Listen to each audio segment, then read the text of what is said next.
चलो गाइस, आज मैं आपको दिखाता हूँ आम घरों में जो toilet fridge wash basin fridge use होता है तो वो कैसे बनता है और उसका पूरा प्रोसेस कैसा होता है। तो चलो दिखाता हूँ उसका माल का नाम क्या क्या है। तो देखो, ये बड़ा माल है, उसको बोला जाता है कैमरी। और ये आपको ये लगता है पॉपुलर के नीचे आम घरों में यूज होता है, देख सकते हो। ये बड़ा माल है, उसको बोला जाता है कैंसिल। इधर आओ, ये दिखाओ। देखो ये सब पूरा ढेर पड़ा है, तो इधर भी वॉश बेसिन पड़ा है। देखो तो ये पॉपुलर है। चलो और दूसरा माल दिखा दे। उसको बोला जाता है एलएसी। जो इधर ये बड़ा माल पड़ा है उसके ऊपर लगती है। तो चलो और भी माल दिखाते हैं।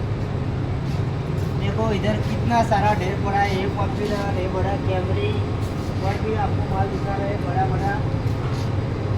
तो हमको वॉश बेसिन में सब यही यूज होते हैं और ये पॉपुलर यूज होते हैं। और जो बड़े बड़े फॉरेन में माल जाता है वो यही बड़ा कैमरी है, एक कैंसिल है, और ये सब बड़े बड़े माल जाते हैं। तो हमारा वीडियो कैसा लगा? वीडियो को लाइक शेयर और सब्सक्राइब ज़रूर करिए ऐसे दूसरे वीडियो देखने के लिए।